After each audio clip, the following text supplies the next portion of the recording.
Welcome in this special edition of On Texas Football. I'm Gerry Hamilton. This is CJ Vogel. We both survived coconuts on the beach yesterday in Cocoa, so we're here for your practice report.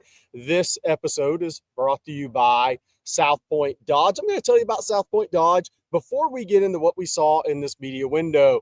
Hey, Longhorn fans, the holidays have come and gone, but that doesn't mean you can't go to South Point Dodge. We're talking about big price reductions in 2026 on Ram 1500s, 2500s, and 3500s, plus Jeep Wranglers and Jeep and Grand Cherokees. And here's the kicker.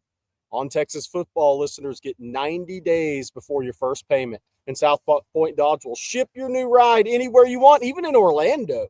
Over 600 vehicles in stock, ready to roll for tailgates or for those post-holiday road trips in the spring. Spring breaks coming right up. You and the fam get a new South Point Dodge. Check out southpointdodge.com or swing by I-35 in South Austin. Get to the point at South Point Dodge. All right, CJ, let's get to the point. Practice. We had about a 10-minute media window, so we saw what we saw. But one of the first things we noticed is how smart Michael Taff is once again, how he's maximized his time at Texas. Yeah, absolutely. Michael Taff made the trip out to Orlando. He was actually with the team this morning when both Texas and Michigan made it out to the little theme amusement park earlier this morning with a couple of the Boys and Girls Club out here in Orlando. Michael Taff made the trip. He's the only opt-out that's out here for the Texas Longhorns.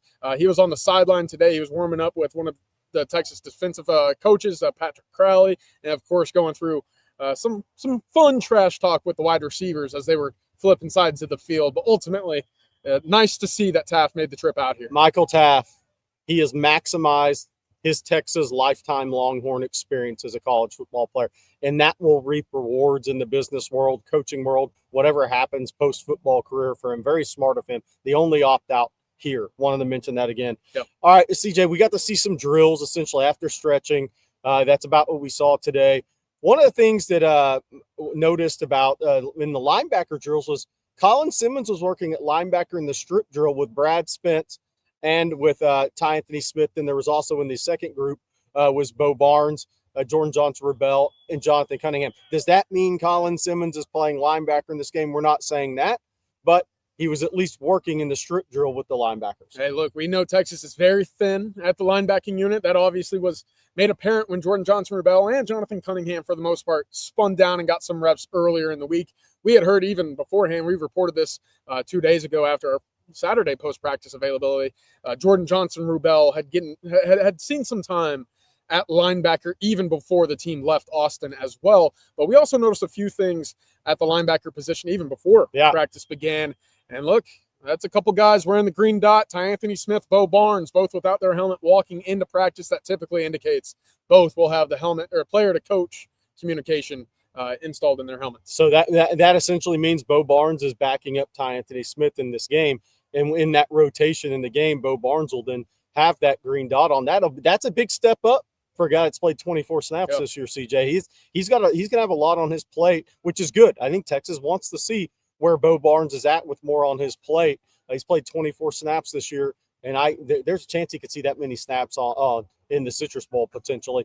The other thing that I kind of thought about with Colin Simmons is because Texas is really thin at the linebacker position, if Brad Spence were to go down with an injury, we may actually see Colin Simmons playing off-the-ball linebacker in this game. I had this conversation the other day, and with Johnny Nansen calling the plays here, what was he very good at while at Arizona? It was the second-level pressure, right? Exotic looks from the second level. Who knows if that's a new wrinkle that we see with Spence or Simmons altogether. Look, that's new for both, really, is getting extended looks from that middle linebacker spot. And it also plays into what Johnny Nansen said about Brad Spence yesterday in the coordinator press conference. He will start the game as an off-ball linebacker, but will also play him and bring him off the edge. Makes a lot of sense while we saw Colin Simmons in the strip drill. The other thing we noticed really was the offensive line. We got to watch a couple, 3-4 minutes of them doing drills. CJ, what stood out to you other than both Coleman's, Jordan and Devin both have natural power? Let's say that. We've said that before, but their power shows in drills. Well, first, I mean, let's kind of set the stage, right? They were more likely than not, I think the drill is basically built to drive low, get off the ball, stay low, drive off the football. Set your eyes. Yep. And so one thing I noticed specifically was Connor Robertson pulling aside Jackson Christian to kind of set the hands, know where your eyes need to go, kind of a 1-2-3 step if you will. That was something very encouraging to see. Who knows ultimately if Jackson Christian sees time at center in the future, who knows? But obviously that was nice to see. But beyond that, we talked about the freshmen, the Colemans. Of course, we know Nick Brooks is a guy that turns heads immediately. We watched them both walk in. Just, I mean, it's just impressive to see Nick Brooks walk, for me. Yeah. But ultimately, beyond that, Nate Kibble, Daniel Cruz, they remain, guys that are being looked at under a microscope as Texas prepares for that portal to open up. This is really important for them to kind of stake their claim as guys that could be a part of this picture for the 2026 roster as well. And we've said this before, but Texas is high on that freshman offensive line class. What does that mean for the future? We'll see. But both Jordan and Devin Coleman, Jordan's worked at tackle, Devin at guard, and seen a little time at center. Nick Brooks, obviously, and Jackson Christian. Texas really likes this freshman class at offensive line. What does that mean in 2 years? It may mean something. It may mean nothing in the day and age of the portal. But Texas does like that freshman class of offensive linemen. A couple other things we noticed as we were walking out, CJ, was Dalen McCutcheon, definitely your number 2 punt returner, because Ryan Niblett was working as a first-team gunner. So when he was first-team gunner on punt team, Dalen McCutcheon was your second-team punt returner. Yeah, and I think that makes a lot of sense. I think Dalen's the only other guy this season to have returned a punt outside of Ryan Niblett. And look, for Texas, we talked about the portal and how affected you get. Well, that's a lot of your backup defensive backs that are used specifically as a gunner. Well, Texas has been hit by a couple guys so far that have hit the portal. Now Ryan Niblett doubling up there as well. But ultimately, who knows if we see Dalen McCutcheon, get a touch or two as a punt returner. Ultimately, you have one of the best in the country, is Ryan Niblett. Yeah, CJ, anything else stand out to you? I mean, we could talk about like our initial reaction seeing some of that, because what we did was we stood as close as we possibly could to watch the team walk out today, just to see any impressions, any observations we can make. Anything stand out to you about the guys, like body transformations? Well, I'll get to that because I do think that's interesting. I will add this, just continuing to monitor that running back position. It was kind of a mumble jump, a group of 4 guys with Christian Clark, James Simon, Michael Terry, Ryan Niblett was in the mix. There was a lot of pass catching drills and kind of the circuit that we watched of practice. Again, it was about 2 or 3 minutes per cycle. You move on to the next drill, but that was the group again. Michael Terry, I'm still intrigued by that ultimately. But talking about body transformations, I know that we singled out Smith Orogbo 2 days ago. Today, I'm going to focus on the tight end room because, look, I think Amari Winston's done some positives to his body.